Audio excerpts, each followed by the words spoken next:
A very good morning to all of you. स्वागत करता हूं आपका अपना यूट्यूब चैनल मैथ्स अड्डा सारन में। चलिए मैं हाजिर हो गया एक नया सेशन लेके। आज हम देखने वाले हैं रेलवे समान विज्ञान जो एसके झा सर का रेलवे स्पेशल के लिए आया है, इसका हम प्रैक्टिस सेट 7 करने वाले हैं। तो चलिए, अगर आप हमारे चैनल पर नए हैं तो चैनल को सब्सक्राइब कर लें और वीडियो को अंत तक देखें ताकि आपको इसका फ़ायदा मिल सके। ये रेलवे के लिए ज़बरदस्त बुक है, साइंस का पूरा निचोड़ है इसमें। तो चलिए बिना टाइम वेस्ट किए हम क्लास को शुरू करते हैं। आज का पहला क्वेश्चन हम देखते हैं कि पहला क्वेश्चन क्या है। पहला क्वेश्चन है कि घूर्णन करती एक गोल मेज पर अचानक एक लड़का आकर बैठ जाता है तो मेज के कोणीय वेग पर क्या प्रभाव पड़ेगा। देखिए, घूर्णन करते हुए, मान लीजिए घूर्णन करते हुए एक कोई गोल मेज है, अचानक अगर लड़का आके बैठ जाएगा ना, उसका कोणीय वेग क्या हो जाएगा, वो कम हो जाएगा। क्या हो जाएगा? वो कम हो जाएगा। कोणीय वेग क्या होता है कि अगर किसी घूमने वाली वस्तु पर कोई एक्सटर्नल फोर्स जो है यानी बाह्य बल आरोपित न हो तो कुल कोणीय वेग समय संरक्षित रहता है।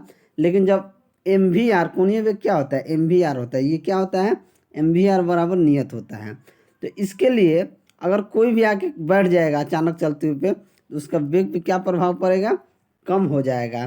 तो ऑप्शन ए हमारा सही आंसर हो जाएगा। अगला क्वेश्चन देखते हैं। भारहीनता होती है, भारहीनता कब होती है? तो गुरुत्वाकर्षण की शून्य की स्थिति में भी भारहीनता होती है। ठीक है, क्योंकि भारहीनता जी बराबर स्मॉल जी बराबर 0 हो तो होती है। ठीक है, तो पृथ्वी के केंद्र पर भी होती है, अंतरिक्ष में भी होती है, निर्वात में भी होती है, पृथ्वी के केंद्र पे भी होती है, निर्वात की स्थिति में भी होती है। यानी कि इन सभी स्थिति में भारहीनता होती है। यानी कि ये सभी क्या है? ये सभी स्थिति में। तो ऑप्शन डी हमारा सही आंसर हो जाएगा। अगला क्वेश्चन देखते हैं, क्वेश्चन नंबर 3। व्हीटस्टोन ब्रिज से क्या मापा जाता है? तो व्हीटस्टोन ब्रिज से हम क्या मापते हैं? प्रतिरोध मापते हैं। तो ऑप्शन सी हमारा सही आंसर हो जाएगा। चलिए अगला क्वेश्चन देखते हैं। निम्नलिखित में से कौन सा एक वस्तु पर लागू संतुलित बल का प्रभाव है? तो एक वस्तु की आकृति में परिवर्तन, एक वस्तु की स्थिर अवस्था में परिवर्तन, एक वस्तु की गति दिशा में परिवर्तन, या एक वस्तु के गति में परिवर्तन। तो एक वस्तु पर लागू संतुलित बल का प्रभाव क्या होता है? एक वस्तु की आकृति में परिवर्तन हो जाता है। तो ऑप्शन ए हमारा सही आंसर हो जाएगा। ठीक है, अगला क्वेश्चन देखते हैं कि प्रतिदिन 8 घंटे के लिए 60 वाट का इलेक्ट्रिक बल्ब का उपयोग किया जाता है। बल्ब द्वारा एक दिन में खपत की गई ऊर्जा की इकाई यूनिट्स गणना कीजिए।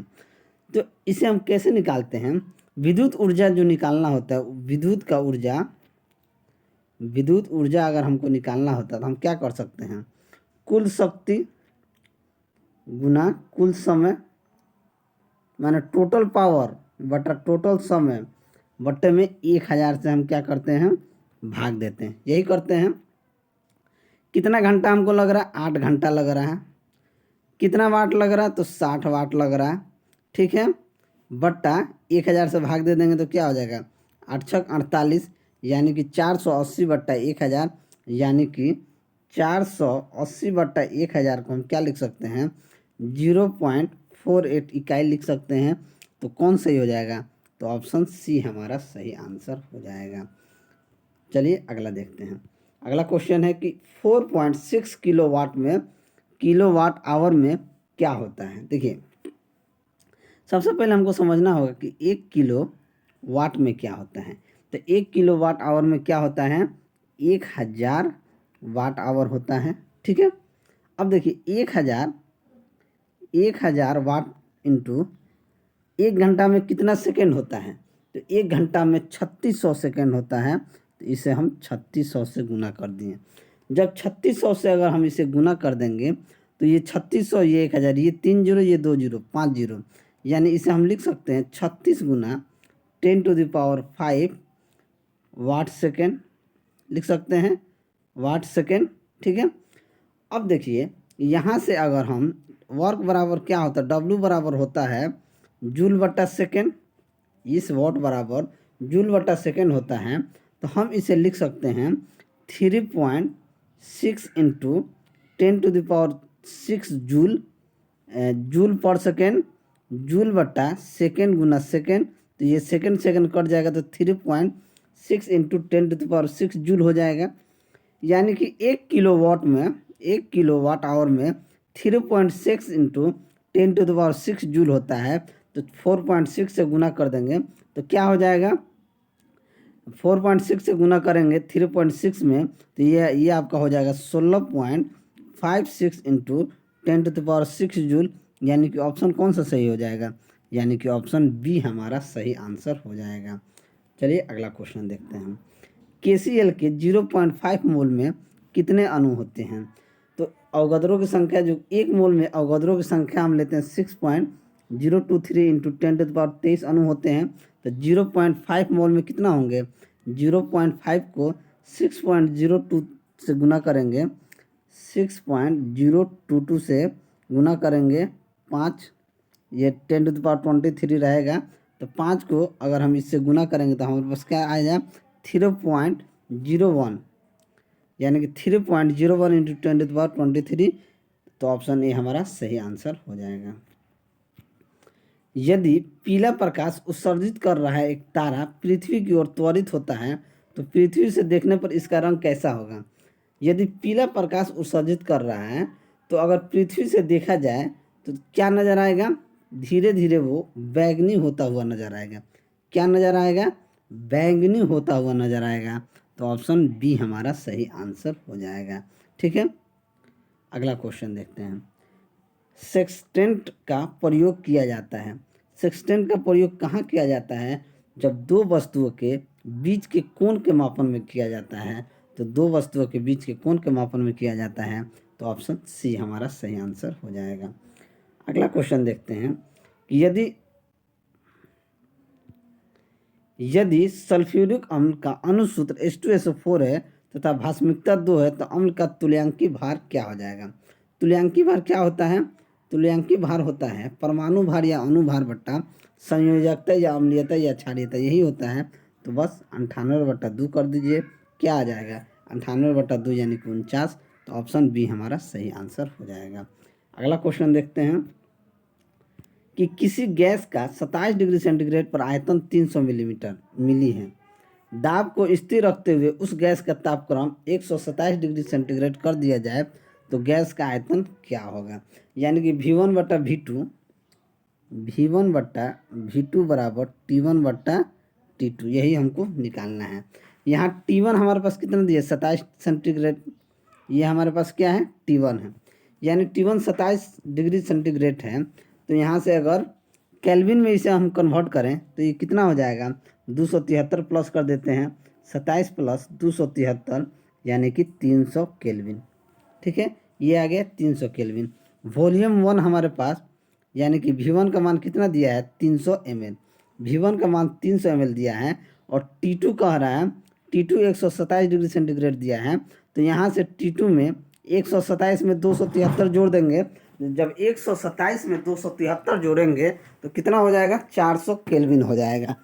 ठीक है, तो ये 400 केल्विन हो जाएगा। यानी कि T2 बराबर 127 प्लस 273 यानी कि ये कितना आ जाएगा 400 केल्विन। जब ये 400 केल्विन आ गया तो हम क्या करेंगे, V1 हमारे पास कितना है 300, V2 नीचे है तो V2 हमको निकालना है। यहाँ से T1 हमारे पास 300 आ गया है और T2 कितना है 400। तो 300 से 300 ही कट जाएगा तो V2 का मान कितना आ जाएगा 400 आ जाएगा। तो ऑप्शन बी हमारा सही आंसर हो जाएगा। चलिए आगे अगला क्वेश्चन देखते हैं। अगला क्वेश्चन है कि नहर के पुल पर एक सड़क 60 मीटर त्रिज्या वाले वृत्त की चाप के रूप में है। उस महत्तम चाल की गणना करें जिसमें एक मोटर गाड़ी पुल की सड़क से सुरक्षित गुजर जाएगी। क्या हो जाएगी, सुरक्षित गुजर जाएगी। तो हम क्या निकालते हैं, V बराबर √RG tan थीटा। क्या करते हैं √RG tan थीटा। आर हमारे पास कितना दिया है 60, जी का मान 10, tan थीटा का मान क्या होता है 1 हो जाएगा। ठीक है, tan थीटा का यानी 60 × 600, 600 ये हो जाएगा √600। अंडर रूट 600 को अगर हम बाहर निकालेंगे तो क्या हो जाएगा। अंडर रूट 600 को बाहर निकालेंगे तो पहले तो 2 गुना 3 100 यानी कि 10 बाहर आ जाएगा, तो अंडर क्या बचेगा 6 बचेगा। यानी कि अगर रूट 6 का वैल्यू हम देखें 2.44 होता है तो ये हो जाएगा 24.4 मीटर पर सेकेंड। यानी कि ऑप्शन कौन सा सही हो जाएगा 24.3, तो ऑप्शन डी हमारा सही आंसर हो जाएगा। यानी 2.43 के आसपास रूट 6 का वैल्यू होगा, तो ये आपका 24.3 मीटर पर सेकेंड आंसर आ जाएगा। चलिए अगला क्वेश्चन देखते हैं कि हाइड्रोजन में एक इलेक्ट्रॉन लेकर हीलियम का इलेक्ट्रॉनिक विन्यास प्राप्त करने की प्रवृत्ति होती है, इस प्रवृत्ति की समानता रखता है। देखिए हाइड्रोजन में एक इलेक्ट्रॉन लेकर हीलियम का इलेक्ट्रॉनिक विन्यास प्राप्त करने की प्रवृत्ति जो होती है, इस प्रवृत्ति का समानता अक्रिय गैस में रखता है। क्या रहता है, अक्रिय गैसों से रहता है, तो ऑप्शन बी हमारा सही आंसर हो जाएगा। अक्रिय गैस क्या कहता है, बाहरी कक्षा में इलेक्ट्रॉनों की संख्या 8 होती है। अक्रिय गैस की बाहरी कक्षा में इलेक्ट्रॉनों की संख्या 8 होती है, जबकि हीलियम गैस में बाह्यतम कक्षा में इलेक्ट्रॉनों की संख्या कितनी होती है, 2 होती है। अगर अक्रिय गैस की बात की जाए तो helium, neon, argon, krypton, xenon ये सब अक्रिय गैस होते हैं। ठीक है, चलिए अगला क्वेश्चन देखते हैं। ऑक्सीजन का आणविक द्रव्यमान 32 ग्राम है। ऑक्सीजन का घनत्व 1.429 ग्राम पर सीसी है, तो ऑक्सीजन का आणविक आयतन क्या होगा। ऑक्सीजन का आणविक आयतन क्या, घनत्व कितना दिया है 1.429। ठीक है, तो 1.429 घनत्व हो गया। और ऑक्सीजन का आणविक दिया तो ऑक्सीजन O2 यानी 16 दूना 32 ग्राम। ठीक है, तो 32 ग्राम है, तो ये इसको किसके बराबर हम कर देंगे। जब 32 ग्राम ऑक्सीजन हो गया हमारे पास, घनत्व हमारे पास कितना दिया है 1.42, यानी कि 32 को अगर हम 1.42 से गुना कर देंगे, ठीक है, या इसको क्या करेंगे, आणविक द्रव्यमान 32 ग्राम है। ठीक है, तो अवगद्रों की संख्या क्या होती है, अवगद्रों की संख्या होती है 6.022 इंटू 10⁻23। तो इसका आणविक आयतन कितना हो जाएगा 22.4 लीटर होगा। यानी कि ऑक्सीजन की संख्या जो है, ऑक्सीजन की संख्या और यहाँ से आणविक आयतन, ऑक्सीजन का आणविक आयतन कितना दिया है, आयतन निकालने के लिए दिया है। तो यहाँ से O2 22.4 लीटर क्या हो जाएगा, 22.4 लीटर उसका ये हो जाएगा, तो ऑप्शन ए हमारा क्या हो जाएगा, सही आंसर हो जाएगा। ठीक है, इसको अवगद्रों की संख्या के बराबर करेंगे। ऑक्सीजन कितना, तो 32 ग्राम, ये किसके बराबर हो जाएगा, तो 22.4 लीटर के बराबर हो जाएगा। ठीक है, क्योंकि ऑक्सीजन का ग्राम का आणविक आयतन जो होता है वो 22.4 लीटर होता है। ठीक है, तो ऑप्शन ए हमारा सही आंसर हो जाएगा। चलिए अगला क्वेश्चन देखते हैं कि न्यूक्लियस की द्रव्यमान संख्या क्या होती है। तो न्यूक्लियस की द्रव्यमान संख्या उसके परमाणु क्रमांक से अधिक और कभी उसके बराबर भी हो सकती है। जैसे हम लोग दिखते हैं XAZ, यहाँ ए क्या होता है द्रव्यमान संख्या होता है, जबकि जेड क्या होता है परमाणु संख्या होता है। ठीक है, तो उसके परमाणु क्रमांक के बराबर भी हो सकता है या ज़्यादा भी हो सकता है, ये प्लस माइनस उसमें। अगर मान लीजिए हमने यहाँ लिख दिया 11 23, ठीक है, तो यहाँ P कितना आ गया 11, N कितना आ गया 12। अगर N प्लस P करें तो क्या आ जाएगा 23 आ जाएगा। तो कभी कभी क्या होता है द्रव्यमान संख्या नाभिक में प्रोटॉन की संख्या न्यूट्रॉन की संख्या प्रोटॉन की संख्या के जो कि क्या होता है बराबर होता है। ठीक है, चलिए अगला क्वेश्चन देखते हैं कि आरंभ में स्थिर एक गोला फटकर समान द्रव्यमान के 2 टुकड़ों में विभाजित हो जाता है, तब दोनों टुकड़े क्या होंगे, तब दोनों टुकड़े समान वेग से विपरीत दिशा में चलेंगे, तो ऑप्शन सी हमारा सही आंसर हो जाएगा। चलिए अगला क्वेश्चन देखते हैं कि एक 500 किलोग्राम की भार एक 50 मीटर वाले व्यासार्ध का चक्कर 36 किलोमीटर प्रति घंटा की गति से लगाती है, तो उसका अभिकेंद्रीय बल क्या हो जाएगा। एम हमारे पास कितना दिया है 500 ग्राम, एम 500 किलोग्राम दिया है, भार उसका कितना दिया है, भी उसका वेलोसिटी कितना दिया है 36 किलोमीटर है। तो उसे अगर हम मीटर पर सेकंड में चेंज करेंगे तो 5/18 से भाग देंगे, तो 18 दूना 36 यानी 10 मीटर पर सेकंड इसका आ गया।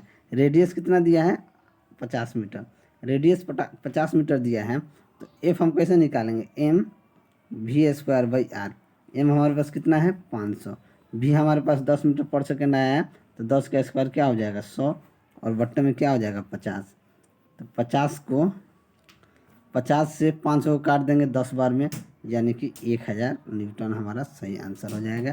तो ऑप्शन ए हमारा सही आंसर हो जाएगा।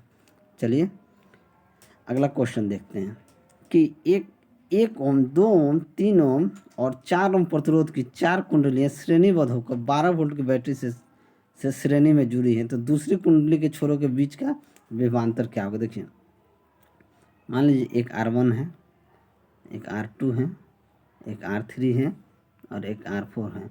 ये कितना के साथ जुड़ी हैं, तो ये 12 वोल्ट के साथ जुड़े हैं। ये 12 वोल्ट है, ठीक है।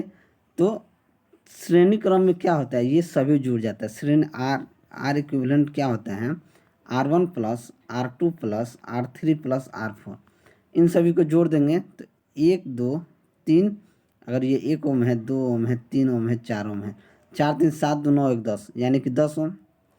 तो 10 ओम ये हो गया। तो आई बराबर क्या होता है, V/R। तो वोल्ट कितना है 12, यानी कि आई बराबर V/R होता है। तो कितना वोल्ट है 12, और रेजिस्टेंस कितना है 10, यानी कि 12/10, यानी कितना हो जाएगा 1.2 एम्पियर। तो 1.2 एम्पियर इसका दूसरी कुंडली में कह रहा है कि दूसरी कुंडली में छोरों के बीच का विभवांतर क्या होगा, यानी कि इस कुंडली में 2 वाले में। तो V बराबर क्या होता है IR।